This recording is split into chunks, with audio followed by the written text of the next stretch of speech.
Olá, boa tarde. Essa semana foi confirmado o segundo caso de febre chikungunya no Amazonas, situação que coloca em alerta as autoridades em saúde no estado. Isso porque países vizinhos vivem uma epidemia da doença que também é transmitida pelo mesmo mosquito da dengue e pode levar à morte se não tiver o diagnóstico rápido para o tratamento adequado. E este é um dos assuntos do Band Cidade em Entrevista deste sábado, que recebe Ricardo Passos, chefe do Departamento de Vigilância Ambiental da Fundação em Vigilância em Saúde do Amazonas. Boa tarde, é um prazer recebê-lo. Boa tarde. São 2 casos importados, confirmados aqui no estado. Então, qual é o alerta? Nós estamos vivendo um momento no Brasil, em alguns estados brasileiros já tem a transmissão autóctone, e no estado do Amazonas nós temos esses 2 casos confirmados, que são de pacientes que vieram de países onde a epidemia está ocorrendo, né? No caso, o primeiro caso é um paciente que veio da Venezuela, infectado, e o outro da Guiana Francesa. Então é um estado de alerta, né? Porque nós precisamos colocar em prática as medidas para evitar a proliferação do vetor, que, como você disse, é o mesmo mosquito que transmite a dengue, para que a gente evite a entrada do vírus, que possa infectar esses mosquitos que aqui existem e possam começar a transmissão local.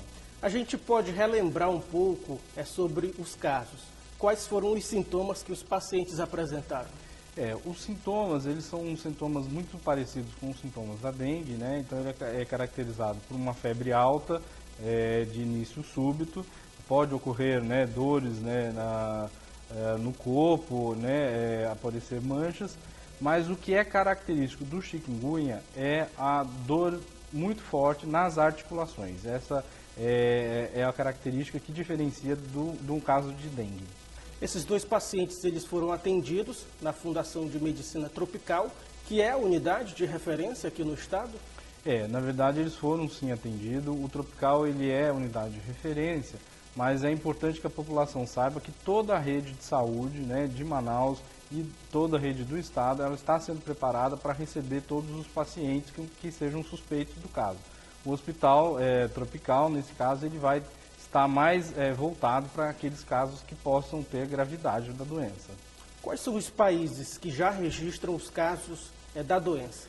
Como eu disse, nós tivemos os casos registrados de oriundos do país da Venezuela e da Guiana Francesa, mas outros países aqui da América Central, né, principalmente a área do Caribe, têm registrado a presença do vírus chikungunya. E aqui no estado, quais são as atividades aí que estão sendo realizadas, as ações para orientar a população? Nós temos trabalhado, né, na preparação da rede de saúde, né, então estão ocorrendo e vão ocorrer treinamentos para os profissionais de saúde, tanto da capital quanto do interior, né, primeiro com os médicos, né, para que possam se capacitar e conhecer esse novo quadro clínico, né, da doença, já que é um vírus novo, e também temos preparado todo o serviço de saúde, desde a vigilância epidemiológica, o controle dos vetores, a atenção básica, para que a rede toda possa receber os possíveis casos suspeitos da doença. Agora, Ricardo, cuidados básicos em casa, né, podem ajudar também a prevenir a doença, não?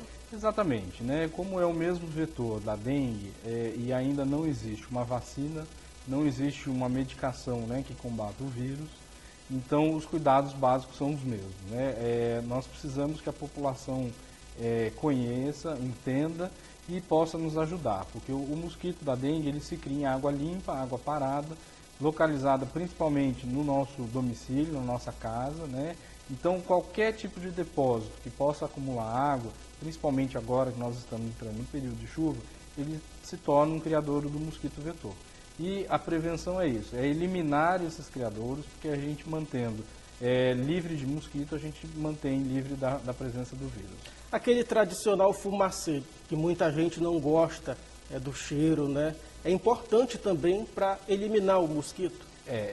O fumacê, né, famoso fumacê, ele é utilizado em situações de extrema emergência, né? É a aplicação do inseticida feito pelos órgãos de saúde, né, tanto do estado quanto do município, em que ele vai fazer a eliminação daquele mosquito que está transmitindo naquele momento. Mas ele não tem uma efetividade a longo prazo, né? Então, o mais efetivo mesmo é que a gente consiga eliminar os depósitos onde o mosquito se cria. Agora, como é que acontece quando um paciente chega com os sintomas suspeitos? Ele é atendido de que forma? Qual é o procedimento realizado, né, para deixar mais claro para o telespectador?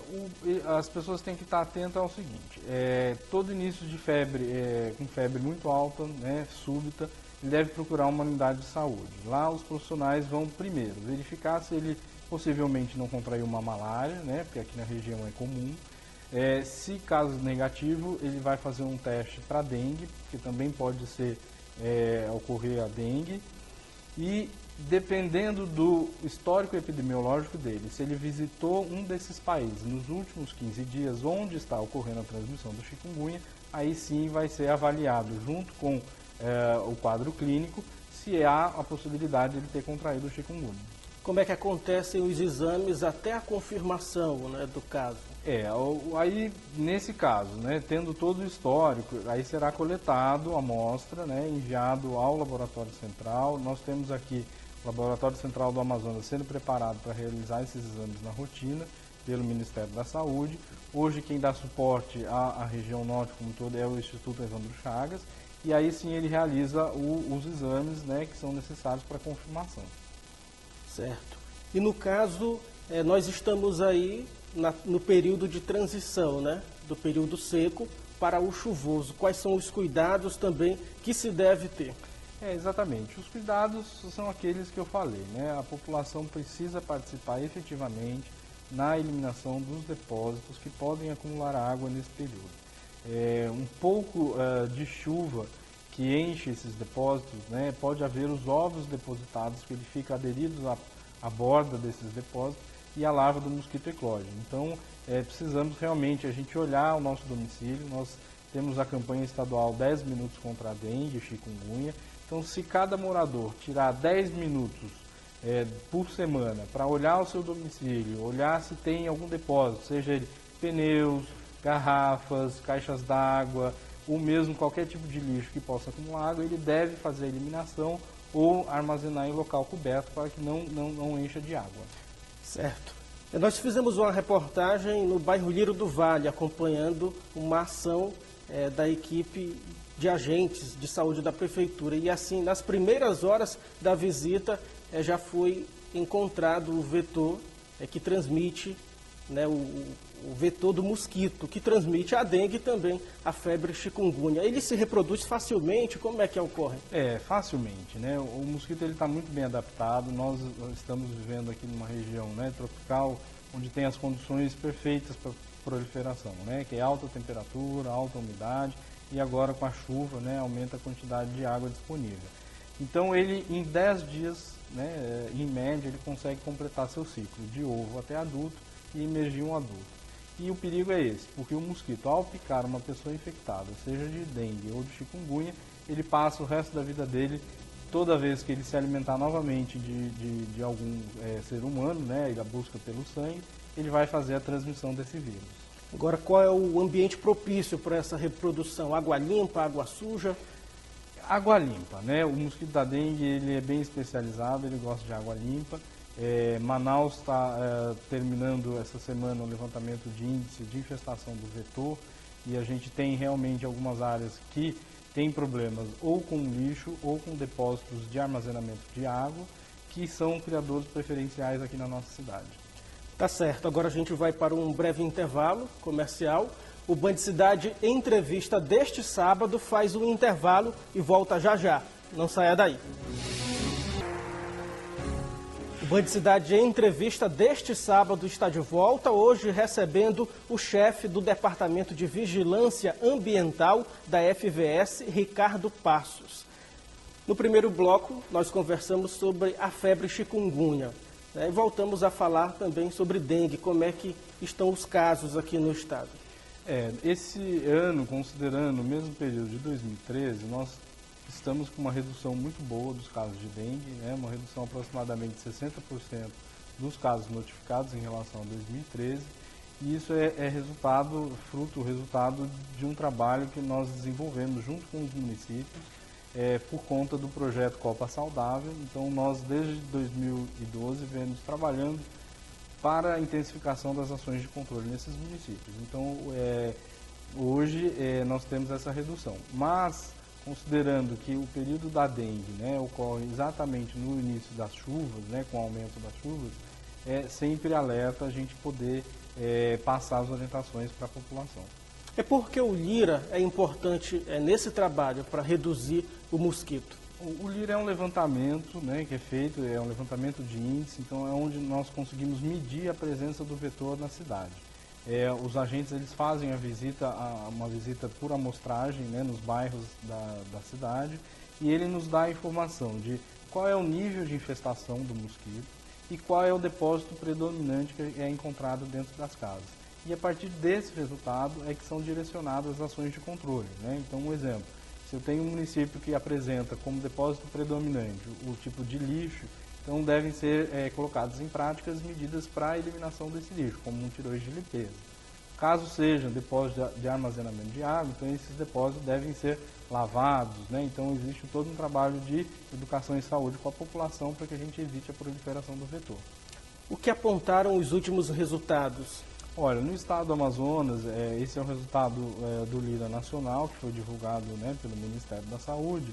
Nós temos 37 municípios prioritários no estado que têm a presença do Aedes aegypti. Desses, 2 foram considerados de alto risco, o município de Guajará e o município de Nova Olinda do Norte. E 10 municípios, incluindo Manaus, foram considerados de médio risco, né, um nível de infestação médio. Então nós temos trabalhado, ontem se encerrou uma reunião que nós tivemos com todos esses municípios, foram 3 dias de reuniões, e a ideia era avaliar as ações que foram realizadas no ano de 2014 e já preparar os municípios para colocar em prática os seus planos de intensificação. É preciso também a ajuda da população, né? Porque a gente percebe que muitas vezes os agentes não conseguem entrar nos imóveis para fazer as vistorias nas visitas. Exatamente, a gente precisa que a população ela seja participativa, né? Esteja apta a poder receber os agentes que vão fazer as orientações adequadas, né? E a partir das orientações dos agentes que a população realmente faça o serviço efetivo de eliminar esses depósitos dentro das suas residências. Em 10 minutinhos dá para fazer muita coisa e ajudar a eliminar o mosquito. Com certeza, 10 minutos é mais do que suficiente por semana você fazer uma vistoria, né? E procurar qualquer depósito, qualquer coisa que possa realmente acumular água. Até uma tampinha de garrafa, a gente já encontrou larvas do mosquito. Então, qualquer coisa que possa acumular água deve ser eliminada. Agora, como é que é o cenário no interior? A gente fala da capital, né, mas no interior também é preciso uma atenção maior? Sim, os mesmos cuidados devem ser adotados, né? Nós temos aí alguns municípios que fazem fronteiras, né, com outros estados, outros países, que sempre a gente tem que ter um olhar diferenciado, porque as ações elas têm que ocorrer em tempo oportuno. Né? O vírus da dengue, né, ele é muito... circula, né, em todos esses estados brasileiros e a circulação de pessoas acaba fazendo com que o mosquito no local passe a transmitir. Então, os cuidados são os mesmos para todo mundo. Agora também a gente não pode esquecer da malária, né? Sem dúvida. Nós vivemos na região amazônica, onde a malária há muito tempo vem acometendo a nossa população. Mas ainda assim, esse ano, considerando também o mesmo período, né, de 2013, nós estamos aí com uma redução de 20% dos casos de malária em relação ao ano passado, que mostra que o trabalho de intensificação das ações de controle também tem feito muito efeito para eliminar a transmissão aqui no nosso estado. A malária ela é mais agressiva do que a dengue? Como é que ocorre? A malária ela tem uma característica um pouco diferenciada, porque o vetor da malária ele se cria em ambiente natural, no meio da floresta, né? Então ela está muito ligada às pessoas, né? A população principalmente, né, que mora próximo à floresta ou dentro da floresta ou que faz alguma atividade profissional, né, ligada à floresta e acaba contraindo a doença. Os sintomas também de febre, né, as dores, eles vão depender do plasmódio, né, da infecção, se é um plasmódio vivo ou se é um falcíparo. Mas aí a malária a gente tem uma grande ajuda, que a gente tem o medicamento. Então é importante que a população procure uma unidade de saúde assim que sentir febre, faz uma lâmina, né, que é um exame rápido, né, eu furo o dedo, faz uma lâmina, e sendo positivo, imediatamente ele recebe o tratamento, e dessa forma a gente consegue diminuir os casos de malária na localidade. Certo. Qual o mosquito? O transmissor da malária é o Anopheles darlingi. Ele é o principal vetor, né, aqui na região. É um mosquito completamente diferente do Aedes aegypti. Ele não se cria em área urbana, só realmente em área de mata, né, em ambiente natural. Ele usa também coloca seus ovos na água, mas ele usa criadores naturais, né, os remansos, as águas naturalmente paradas no meio da floresta, né. Então, essa é a diferença básica entre o Aedes aegypti e o Anopheles darlingi. Que são dois tipos. São dois tipos de mosquitos. Um é o Aedes aegypti, que se cria somente em depósitos artificiais, em área urbana, enquanto que o Anopheles darlingi a gente encontra em áreas naturais, mais ligado à área natural de floresta. Certo, nós tivemos aí um período de vazante, o rio está subindo um pouquinho, né? Qual é a preocupação nesse período agora também de outras doenças endêmicas? O período da vazante ele tem diversas doenças, né, com o movimento das águas. Primeiro que a população, há uma mobilidade populacional muito grande, né? Então a malária mesmo ela tem o seu pico de aumento, né, assim que as águas começam a baixar, né? Então, mas existem outras doenças, como doenças de transmissão pela água também, que podem ser evitadas pela população. Agora, quais são os cuidados para quem vai viajar e também para quem vem, né, para o estado?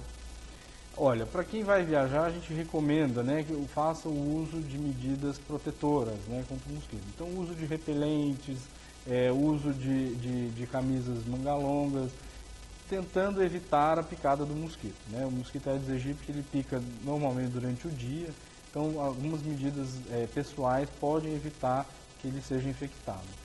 No caso, as pessoas que estão vindo né, de outras áreas, elas estão sendo monitoradas. Primeiro, ao sentir, né, o início dos sintomas, ela deve procurar uma unidade de saúde para que seja avaliado clinicamente e poder realmente verificar se existe um histórico, né, ou de dengue, ou de chikungunya, de outras áreas, para que possam ser feitos os exames adequadamente.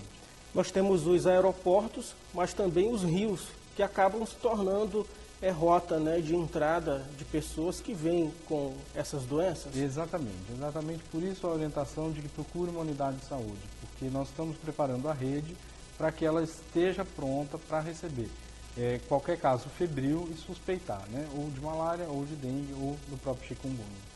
O Estado também está fazendo um trabalho em relação ao ebola, de capacitação dos profissionais. Como é que isso está sendo feito? Existe um trabalho feito pelo Ministério da Saúde em preparação, né, às epidemias de ebola que estão ocorrendo na África. No caso do estado do Amazonas, a rede já também está sendo preparada. O hospital tropical é o hospital de referência, mas é importante saber que caso tenha um suspeito, esse atendimento ele vai ser feito imediatamente, mas esse caso ele vai dependendo, né, se for realmente, se a suspeita proceder, ele vai ser encaminhado para o hospital de referência pelo Ministério da Saúde para o Rio de Janeiro, onde o atendimento adequado vai ser feito a esse paciente. A nossa situação geográfica, ela dificulta o trabalho?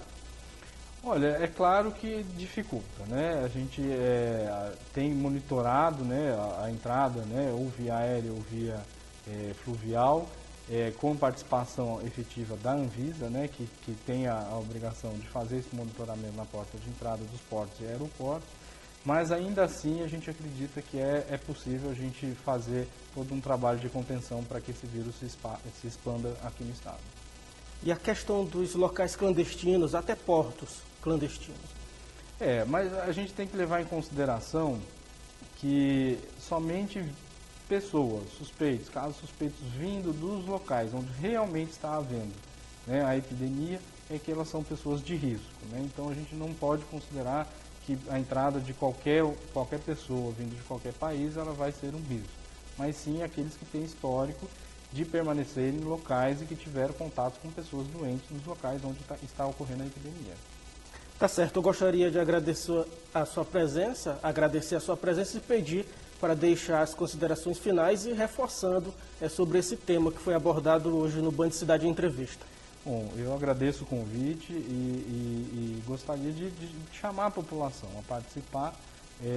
O trabalho é simples, né? Se cada um fizer o seu papel de cidadão, de cuidar da sua casa, não deixar nenhum tipo de depósito que possa acumular água. Isso já é uma medida mais do que eficiente para que a gente elimine os mosquitos e aí, quem sabe, a gente conseguir inibir a entrada do vírus chikungunya aqui no estado. Obrigado mais uma vez pela presença aqui no Band Cidade Entrevista. Obrigado. O Band Cidade Entrevista fica por aqui, mas você pode rever o programa pela internet. Acesse band.com.br/Amazonas. Você acompanha outras notícias na segunda-feira no Band Cidade, a partir de 5:50 da noite. Um ótimo domingo para você. Boa noite.